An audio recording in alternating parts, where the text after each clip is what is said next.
Երեք շաբաթվա ընթացքում հարցեր են կուտակվել եւ շեղվում են, բայց պետք է տամ։ Ուրեմն Հայաստանում մի շատ գերիշխող դիրք զբաղեցնող տաքսի ծառայություն կա, որը ունի տարբեր ծառայություններ, ասենք լավ, շատ լավ, որակով, բիզնես, եսիմ այդ կարգի։ Ուրեմն մեծ քանակի չինական հայերեն թարգմանությամբ կարմիր դրոշ անունով մեքենաներ են մտցվել այդ պարկերից մեկի կամ մի քանիսի մեջ, որտեղ իմ զրույցները ցույց են տալիս, որ վարորդներին մեքենան տալիս են, ընդ որում ցածր որակի վարորդների, գրագիտության հետ խնդիր ունեցող վարորդների, ամբողջ օրը մեքենայում ապրող եւ դրանից մեքենայից կասկածելի հոտեր արձակող, այսինքն դու կանչում ես բիզնես, կոմֆորտ պլյուս, բայց գալիս է տարօրինակ հոտով ավտոմեքենա։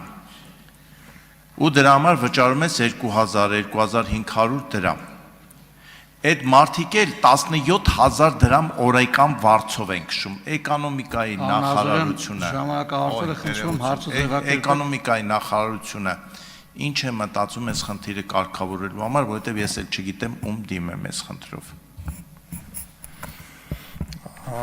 Պարոն Նազարյան, անկեղծ շատ վստահ չեմ, որ մեքենայից արձակվող հոտերի հարցը մեր տիրույթում է, բայց այն որ երկու ակարդակի հարց կա այդտեղ։ Առաջինը մրցակցության հարցը։ Ես միշտ այդպիսի իրավիճակներում առաջինը վերթին ոչ թե ապավինում եմ պետական վերահսկողությանը, այդպես մտնենք, ստուգենք, տուգանենք, էս անենք, այն անենք, այլ շուկայի կարգավորումն է։ Եթե ձեր ասած իրավիճակն է, ապա շուկան ինքն իրեն կկարգավորի, որտեղ կհայտնվի երկրորդ ընկերություն, որտեղ այդ դա տեղի չի ունենա ու կլուծվի։ Ես հիմա չգիտեմ ինչի մասին է, չեմ էլ ուզում մտածեմ, այսինքն ես դատում եմ շուկայական կանոններով։ Երկրորդը ենթադրում եմ, որ ինչ որ եթե առաջանա այնպիսի հարց, որտեղ սպառողների իրավունքների պաշտպանության հարց կարա առաջանա, այդ դեպքում բնականաբար արդեն կարող եք նայել, թե ինչ իրավիճակ է այդ ընկերությունը, ինչքան մասնաբաժին ունի շուկայում, արդյոք դա տնտեսական մրցակցության պաշտպանության հարցեր առաջացնում է, թե չի առաջացնում եւ այլն, բայց նման իրավիճակները աշխարհը լուծում է շուկայական կանոններով եւ ձեր նշած խնդրի հասցեատերը շատ կարճ այդ ընկերության մենեջերներն են, մենեջմենթն է։ Համեցեք։ Երբ որ Հայաստանի Հանրապետության քաղաքացին որևէ ձևով չի կարողանում այդ մենեջերների հետ կապ հաստատել, որովհետև իրենց քաղաքականությունն անում են այնպես, որ որևէ մարդ իրենց հետ չկարողանա որևէ ձևով առնչվել։ Քաղաքացին ստիպված դիմում է падգամավորին, падգամավորը դիմում է կառավարությանը։ Հիմա ես դիմում եմ ձեզ երկու կողմի համար էլ, եւ տաքսի ծառայությունից օգտվողների եւ այդ վարորդների համար, որովհետեւ մարդկանց դնել 17,000 դրամի պարտքի տակ, հաշվի օգտվելով են մարդու նեղ վիճակից,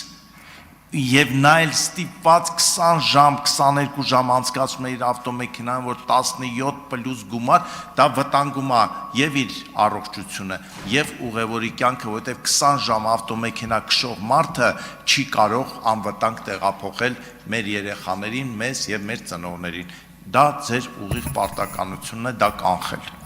Այդ մասը արդեն ուրիշ հարց է, այստեղ արդեն գալիս է տեսչական վերահսկողության խնդիր, մասնավորապես եթե մարդ աշխատում է 20 ժամ, այդպիսի իրավունք չկա, այսինքն չի կարելի 20 ժամ աշխատել, որովհետև դա արդեն աշխատանքի տեսչական մարմին գոյությունը պետք է գնա եւ ես ազգային ժողովի պատգամավորների բոլոր մտքերի ու հայտարարությունների նկատմամբ կառավարությունը շատ ուշադիր է եւ եթե անգամ օրինակ ես ինչ որ բան չեմ լսել կամ տեսչական մարմինը չեմ լսել, այդ հետո կա ինստիտուտներ, որոնք ասում են, որ այս ինչ օրը այս падգամավորը այսպեսի բան է եկել, ուսումնասիրել, պատասխանել եւ այլն։ Ես կարծում եմ, որ սա կդառնա տեսչական մարմինների կողմից քննարկման առարկա, որովհետեւ ձեր բարձրացած հարցը աշխատանքի տեսչական մարմնի գործառույթ է, որովհետև այն ինչ որ դուք նկարագրեցիք, ակնհայտորեն խախտումներ են, որոնք կարան բերին վթարների, ավելի վատ բաների, քան դուք նկարագրեցիք։ Չմոռանաք հավանել տեսանյութը եւ բաժանորդագրվել Civic AM-ի YouTube-յան էջին։